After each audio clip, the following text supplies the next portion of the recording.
Hello and welcome to this review for the board game Damask.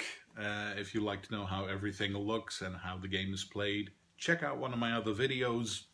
But do keep in mind it's a prototype that I'm using in my videos, so the final product might look slightly different.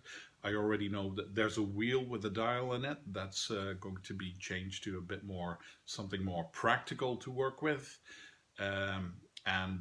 Yeah, they might tweak colors a bit as well, I believe.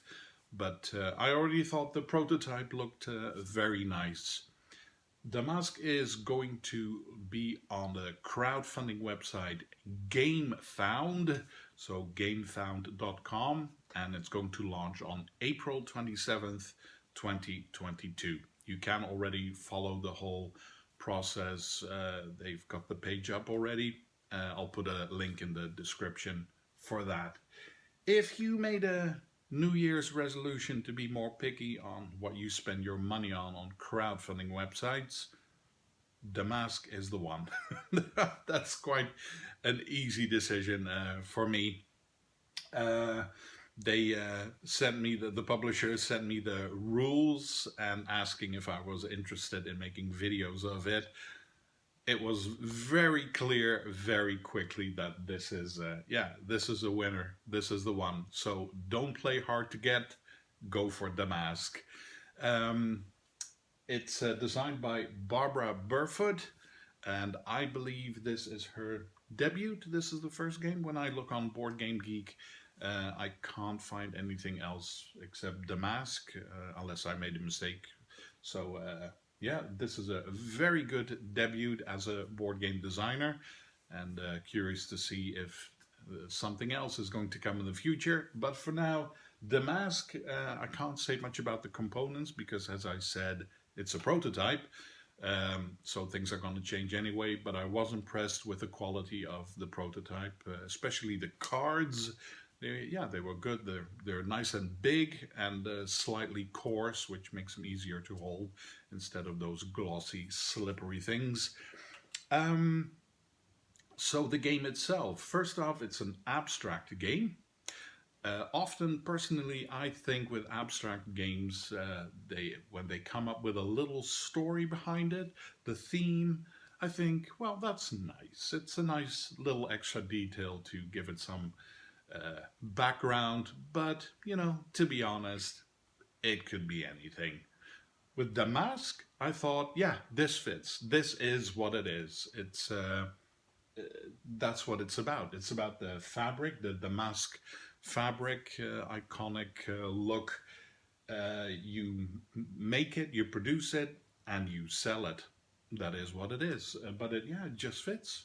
The silk comes in the form of cubes, and you put those, the production process is by picking the right cubes and putting them on your cards, and then you sell them for money. It is what it is, and quite simple. Whoever has the most money at the end of the game is the winner. So that's already a big plus for me. The theming fits very nicely. I didn't immediately get that, oh, it's interchangeable theme. I'm sure if you sit down and think of it, you can come up with something else. But for me, it's important that when I played it, I felt this was a whole. This was a complete picture. It fitted nicely with everything that it was supposed to be about. So the game itself, I've sometimes written posts on my page about how games do have, there are so many games have similarities. They'll always have certain mechanisms that you think, oh, that's from this game, that's from that game, which is all right, but a good game for me has something in it that just this one detail, this one mechanism, this one object, whatever it is, that pops out and makes it stand on its own two legs. Damask has that definitely in the form of that wheel with a dial, which is both a market for resources and a timer for the game, because the more resources you take from that wheel, the more the dial will move forward toward the end of the round, toward the end of the game, and that makes it both exciting and strategic, because as it nears that point where you're supposed to finish the round and you've still got projects to work on, yeah, because every round has a particular color and pattern that gives you something extra if you finish the project within that round. Yeah, if you see it's toward the end, you have the choice: do I go for more cubes and end the round even though my stuff isn't finished yet, or am I just going to take a new card? Or you can also use it to screw the other players. If you see they have things that they need to finish this round, then you take those cubes and they can't finish the projects anymore for this round. You can't take them to the next round if it's not over yet. So yeah, that wheel, the market wheel, the resource wheel, is what definitely made it stand out for me. Be its own unique game, and it's fun to work with the little wheel, moving it forward. I thought at some point you have to refill it, and you put small cubes into that wheel. I expected that was going to be a bit fidgety, maybe hold up the game. No, those cubes fit very nicely in that wheel, so all you have to do is drop them and maybe nudge them a little bit, but it goes much faster than I expected that it would go. I sometimes also, well, as I'm reading, I think, oh, well, this game says it's this many rounds, but how do I keep track of the rounds? You're just supposed to do that in your mind, which you can do that, it's fine, but I wish there was something that would keep track of it.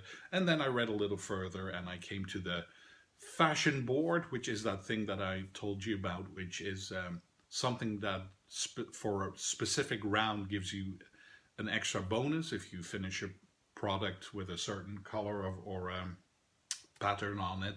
You get bonus tokens, but as soon as the round is over, you flip over those tiles that say for this round you get this. So that's another thing. So both the fashion board, which is what it is both an extra bonus for projects that you get in a particular round, but it also counts as a round marker. So also a nice extra detail, makes it more exciting, makes it more interesting.